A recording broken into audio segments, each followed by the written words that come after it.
I am SK Mishra and I welcome you to the Sharp Career। आज मैं आपके लिए नई चीज लेकर के आया हूं, प्रेरणादायक क्रिया।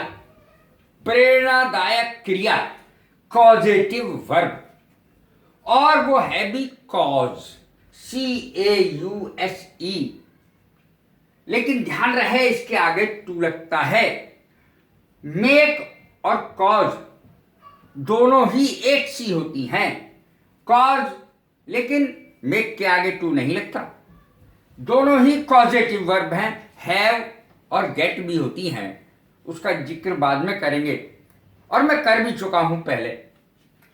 देखें ये कॉजेटिव वर्ब आखिर होती ही क्या है। जब कोई कर्ता किसी काम को, जब कोई काम का करने वाला सब्जेक्ट किसी काम को खुद नहीं करता बल्कि दूसरे से कराता है, प्रेरणा देता है, या तो प्रेरणा देता है या करवाता है दूसरे से, तो ऐसी क्रिया को कॉजेटिव वर्ब कहते हैं। ये कॉजेटिव वर्ब बदलती है टेंस के अनुसार, लेकिन बात की जो क्रिया है वो बदलती नहीं है।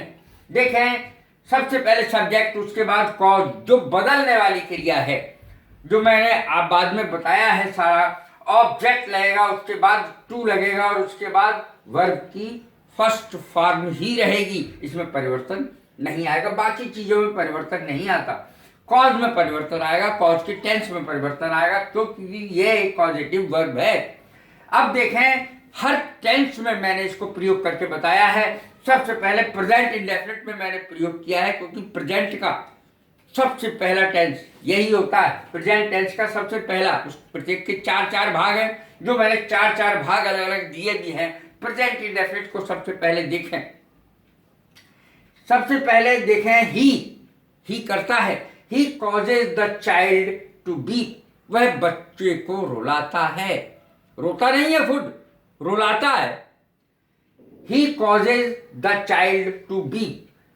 यहां देखें, ही बदल सकता है किसी भी कर्ता में, किसी भी कर्ता में बदल सकता है, और साथ ही ये ऑब्जेक्ट जो है वो भी बदल सकता है। जैसे चाइल्ड है वो भी बदल सकता है, आराम से बदल सकता है। तो देखें, प्रेजेंट इंडेफिनिट में वह बच्चे को रुलाता है, he causes the child to weep. अब जैसे मान लिया मैं रुलाता हूं, ये मैं रुलाता हूं तो आएगा ही नहीं। She causes the child to weep, वह बच्चे को रुलाती है। ही, शी, इट, नाम। Ram causes the child weep, Ram बच्चे को रुलाता है। Shyam causes the child to weep, इस तरीके से आ सकता है इंडेफिनिट में। ऐसे ही सब टेंस में चलेगा, कोई घबराने की बात नहीं, कितना आसान हो गया। प्रेजेंट कंटिन्यूअस टेंस में देखें, बिल्कुल सेम चलेगा। He is causing the child to weep, वह बच्चे को रुला रहा है, वह बच्चे को रुला रहा है। अब प्रेजेंट परफेक्ट में देखें, he has caused the child to weep, उसने बच्चे को रुला दिया है, उसने बच्चे को रुला दिया है। अब देखें प्रेजेंट परफेक्ट कंटिन्यूअस को देखें, he has been causing the child to weep, वह बच्चे को रुला रहा है। फॉर 2 आवर्स भी लगा सकते हैं, सिंस मॉर्निंग भी लगा सकते हैं, फॉर और सिंस का प्रयोग कर सकते हैं।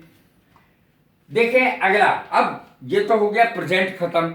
अब देखें पास्ट, पास्ट इंडेफिनिट का देखें, सेकंड फॉर्म लगती है उसमें, he caused the child to weep, उसने बच्चे को रुलाया।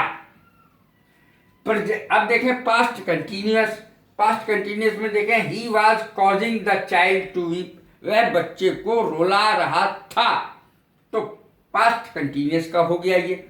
अब देखें पास्ट परफेक्ट में कैसे बनेगा, ही हैड कॉज्ड, हैड का प्रयोग होगा, हैड प्लस वर्ब की थर्ड फॉर्म, अर्थात पास्ट परफेक्ट। देखें, he had caused the child to weep, उसने वह बच्चे को रुला चुका था या उसने बच्चे को रुला दिया था, इस प्रकार का सेंटेंस बनेगा। और पास्ट परफेक्ट कंटिन्यूअस में क्या होगा, he had been causing the child to weep, वह बच्चे को 2 घंटे से रुला रहा था, तो फॉर 2 आवर्स भी लगा सकते हैं इसके आगे। He had been causing the child to weep, वह बच्चे को रुला रहा था 2 घंटे से, इस तरीके से लिख सकते हैं। फ्यूचर का देखें, अब फ्यूचर इंडेफिनिट सबसे पहला है, he will cause the child to weep, वह बच्चे को रुलाएगा। फ्यूचर कंटिन्यूअस में कैसे बनेगा? He will be causing the child to weep, वह बच्चे को रुला रहा होगा। ये चीज आप कहीं नहीं देखेंगे, एक आध टेंस दे देते हैं कहीं, वो सही नहीं है। पूरा का पूरा पढ़ाना चाहिए जैसे ये चल रहा है, हर टेंस में अलग अलग। देखें, future perfect, he will have caused the child to weep, वह बच्चे को रुला चुका होगा, वह बच्चे को रुला चुका होगा। फ्यूचर परफेक्ट टेंस है ये। अब देखें फ्यूचर परफेक्ट कंटिन्यूअस में कैसे होगा? He will have been causing the child to weep for 2 hours, अर्थात वह 2 घंटे से बच्चे को रुला रहा होगा। कैसी लगी है मेरी वीडियो? लाइक करें, शेयर करें, सब्सक्राइब करें। God bless you.